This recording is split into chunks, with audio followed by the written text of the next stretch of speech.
Lamentações de Jeremias, capítulo 3 e o versículo 39. De que se queixa, pois, o homem vivente? Queixe-se cada um dos seus pecados. Este versículo me faz lembrar de uma história muito interessante de um pai que chegou do trabalho e um pouco cansado, e ele se retirou para o seu escritório e ele começou a fazer algumas pesquisas ali nos seus livros.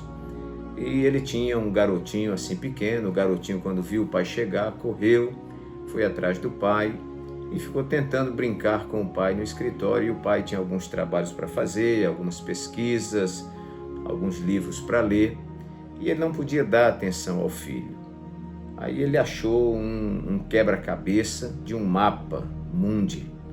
Ele disse: eu vou dar esse quebra-cabeça para o meu filho, porque ele vai ficar entretido aqui, e até que ele monte esse quebra-cabeça dá tempo de fazer minhas coisas aqui.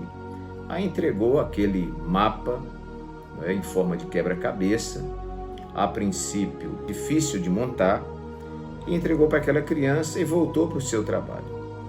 E poucos minutos depois a criança disse: pronto, papai, montei aqui o quebra-cabeça. O pai disse: não é possível que ele tenha pego um mapa do mundo e tenha montado numa rapidez dessa. E quando o pai viu o mapa montado, estava montado realmente, o pai disse: meu filho, como você conseguiu isso? Ele disse: não, papai, é porque atrás do mapa, tem a figura de um homem. E eu fui montando a figura do homem, quando eu virei, estava o mapa pronto. E o pai ficou assim.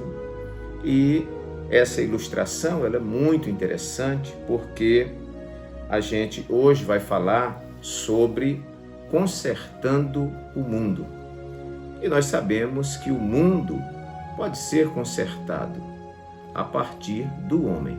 Se o homem for consertado, o mundo será consertado. O que esta pequena história, pequena ilustração nos ensina de lição moral é que quando você ajusta o homem, que era o outro lado do quebra-cabeça, do outro lado o mundo vai estar ajustado. O mundo não está desajustado por causa dos animais, por causa dos insetos, por causa dos mares, por causa dos rios, não é? Certo professor de filosofia, ele dizia: tire o homem e você acaba com o problema. Então, nós queremos refletir hoje sobre consertando o mundo, e eu quero ler aqui 5 flechas de sabedoria, baseado neste texto bíblico que diz assim: de que se queixa, pois, o homem vivente? Queixe-se cada um dos seus próprios pecados. Se a coisa está ruim, não é culpa do outro, a culpa é de nós mesmos, né? Então, vamos meditar nessas flechas de sabedoria. O conserto do mundo começa por aqueles que devem dar sentido ao mundo. Deus colocou o homem no mundo para vivê-lo, administrá-lo, cuidá-lo e respeitá-lo. Nós vemos na criação que Deus criou o homem à sua imagem e semelhança. Depois disse: não é bom que o homem esteja só, far-lhe-ei uma adjutora. Veio então a figura da mulher, e Adão era o homem encarregado de administrar o mundo, de cuidar do mundo, de cuidar do planeta. Mas o pecado, veio a deteriorá-lo espiritualmente, fisicamente, e esta consequência desse pecado se refletiu em todo o mundo. Então, o conserto do mundo começa por aqueles que devem dar sentido ao mundo, que é justamente o homem. Se você conserta o homem, o mundo estará consertado. Segunda flecha de sabedoria: as coisas só darão certo quando começarmos pelas coisas certas, do modo certo, no tempo certo e com um propósito certo. Porque o menino montou o mundo e, figuradamente, ajustou o mundo. Porque ele começou montando o homem, que era o outro lado da figura. E quando ele montou este homem, começando pelo que era correto, que ele não começou pelo mapa, ele começou pelo homem, então tudo deu certo no final. Então, as coisas darão certo quando começarmos pelas coisas certas, do modo certo, no tempo certo, com um propósito certo. Muitas vezes as coisas não dão certo porque nós começamos errado. E quando começamos errado, é igual a sentar cerâmica. Lá na frente não tem como ajustar. Terceira flecha de sabedoria. Muitas vezes a chave para a solução está bem debaixo do nosso nariz. Muitas vezes o medo, o preconceito, o complexo de superioridade distanciam e criam camadas excessivas que bloqueiam a solução. Então, às vezes nós não conseguimos ajustar as coisas, não conseguimos consertar as coisas, não conseguimos dar o sentido certo às coisas, porque muitas vezes estamos inundados de preconceitos, de complexo de superioridade, né? Aquele pai olhou para aquele filho e disse: quero me livrar, né? Vou colocar esse menino ali, ele vai demorar resolvendo esse negócio lá e não vem me perturbar aqui. Mas a solução estava tão pertinho, né? A solução para aquele quebra-cabeça estava do outro lado. E há coisas que são assim na nossa vida.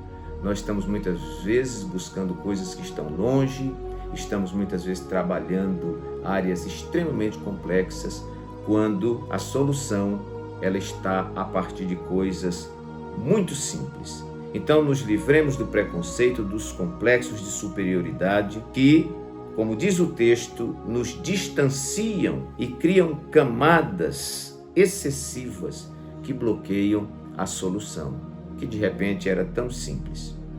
Quarta flecha de sabedoria: o mundo não é um ser alheio, abstrato, indefinido, mas a soma do eu com o tu e com ele, formando o nós. É dessa interação sadia ou doentia que nascerá o paraíso ou o inferno.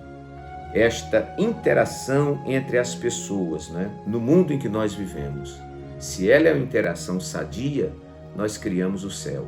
Se ela é uma interação doentia, ela criará um inferno aqui na terra. Então, o mundo não é um ser que está lá alheio, né, indefinido, que nós não podemos alcançar. A construção do mundo é a partir de nós, e não do eu individualizado, né, simplesmente, né, do eu como individualismo, como egoísmo, não, mas quando junta eu, o tu, com ele, aí nós formamos o nós, e nesse ajuntamento sadio nós teremos produções muito melhores. Quinta flecha de sabedoria: a fuga, a indiferença e a irresponsabilidade são as grandes responsáveis pelo caos familiar, social e mundial. E muitas vezes a culpa é sempre do outro. E quando muitos outros são culpados, pode ser um bom sinal de que talvez eu seja o culpado. É quando nós nos utilizamos da transferência. É quando culpamos todo mundo. A culpa é dele, né? Eu não estou em uma igreja porque as pessoas são culpadas. Eu não canto no coral porque as pessoas me expulsaram de lá. Eu não estou naquela sessão porque não tolero as pessoas e as pessoas não me toleram. E nós ficamos colocando desculpa em todo mundo. É o que nós chamamos de culpabilização. E alguém disse em psicologia que muitas vezes isso faz parte de uma manipulação para acharmos outros responsáveis. Então a questão não é fuga. Não é: meu filho, vá resolver isso aí, vá se entretendo com esse mapa, porque agora eu não posso me envolver com você. Não, você tem que se envolver. Você tem que estar com o seu filho, você tem que estar com a sua esposa, você tem que estar com a sua igreja, você tem que estar administrando os problemas que lhe vêm. Não adianta correr, não adianta a fuga, porque esta indiferença, faço de conta que nada está acontecendo, essa irresponsabilidade e essa fuga são as grandes responsáveis pelo caos que nós temos hoje na família, no mundo e na sociedade. Então, queridos, se nós queremos consertar o mundo, devemos então consertar o homem. Que Deus nos abençoe em nome de Jesus.